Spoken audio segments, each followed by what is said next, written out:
Okay, so this is how you can assemble the new basic handheld gaming device.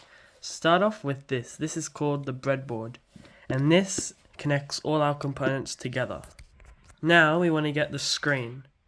This is a screen from the Nokia 5510.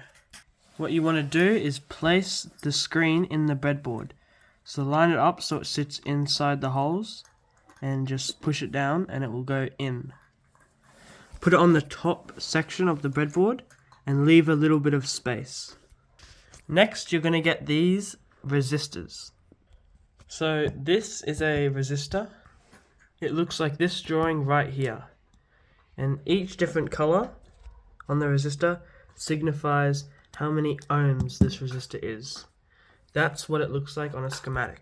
A resistor is basically just a funnel. There's a lot of dots coming in, a lot of electricity coming in, and it only allows a certain amount to go out.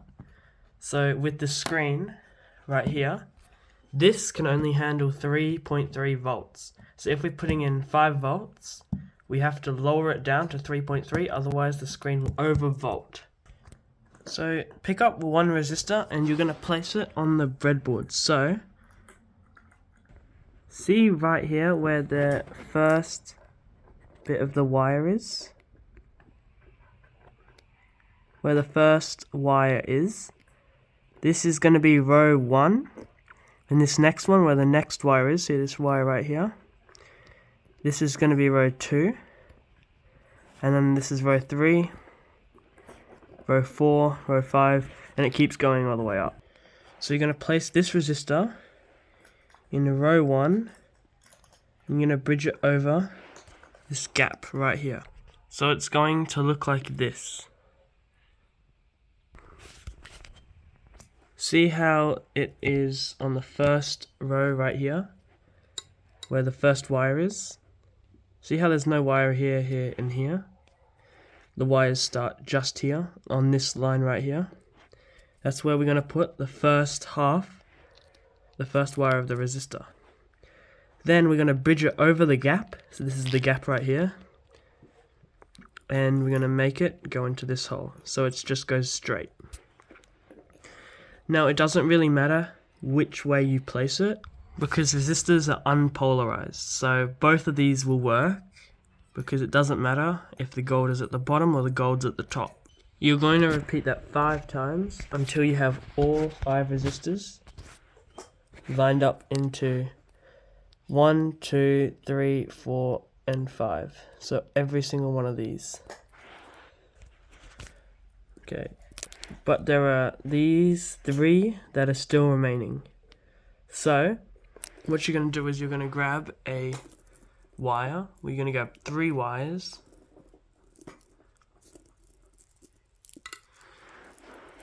And you're going to place 1 in each row. So 1 here,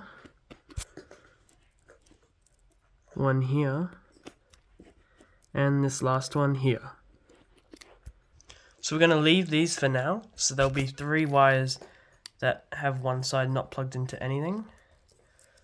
Just here. And we're just going to grab this. This is the button board, so it has all the buttons on it. And we're just going to place this into the bottom. Doesn't really matter where, but you got to leave at least one bit of space up there. So I could just place it right here. So you're going to line up the pins to the holes and push it in. And it should go all the way in, just like that. Now what you're going to do is you're going to get 8 wires. You can just keep them in a line like this without having to separate them. And you're going to do the same thing that you did with the screen. So you're going to find where all the wires are. As you can see, they're all in except for this first one right here.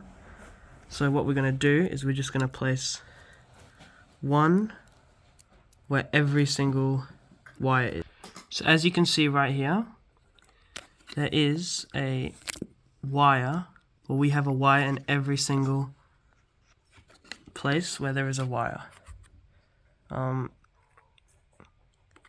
It starts here, you can see the little solder bits. So there's one here, and we have a wire there. There's one there, we have a wire, one there, we have a wire, all the way. So we just need 3 more.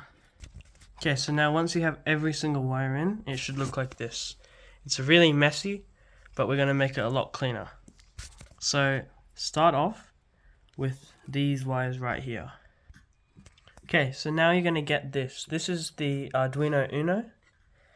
And what you're going to do is you're going to start with these wires. So this first wire is the positive. So what we're going to do is we're going to put it in this bus rail. See how there's a positive on the left side and there's a negative on the right side? I'm going to put this wire into the left side, just like that. Then you're going to get the next wire, so the second wire. And this is going to be negative, so I'm going to put it in the minus side. Now we're going to do the same thing to the screen. So the last 3 wires is positive, negative, and light. So this one on the far right will just slip in to the same column as the ground. Just like so. The one on the far right will go to the one next to it. So we'll go to the next column. Then get the negative one, and place that on the minus symbol. Now this one is the positive, so you're going to get it and place it into the positive side. So that's next to the negative. Now for the final part of the negative and positive, get 2 wires, place one, for me it's going to be white, into the negative. And now you're going to grab it and place it into the Arduino, and you're going to find on the bottom bit, see where the chip is? Where it says GND, that stands for ground, and ground is the same as negative. So you're just going to put it into one of these. So it's VIN, ground, 5 volts, 3.3 volts, reset, and then IOREF. And then you're going to grab the other one, for me it's going to be orange, place into the positive column,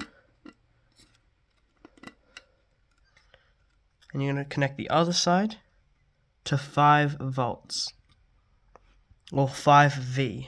Now you're going to get 5 wires. They could all be individual, or they could just be one.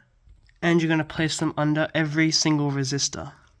So see how there's a hole under that one, a hole under that one, all the way to the 5th one? You're going to get the wires and just place them under there. Just like so. See how there's a wire under every resistor. Now grab the other side of the wires you connected to the screen, and you're going to have them flat so they don't twist. So see how the blue's on the rightmost side, all the way up to the top. And you're going to place it into here. So the rightmost wire will go into 8, and then the one to the left of that will go into 9, 10, 11, and 12. So as you can see, it goes black, white, grey, purple, blue, and here, starting from 12, black, white, grey, purple, and blue. Now the final step is connecting this button pad to the Arduino. So now you're just going to get the rightmost wire. So for me it's this yellow one right here, it's connected to the last pin. And you're going to place this onto pin number 2 on the Arduino. So just here, it goes 0, 1, and then 2. And then you're going to get the next one, for me it's grey. You're going to place that in 3. And then the next one in 4, 5, 6, and then 7. And that is how you do the basic handheld gaming device. You can also just plug this one into here, and then this goes into your computer, or you can use an extension cable. And then you can code games either on Scratch or the Arduino IDE.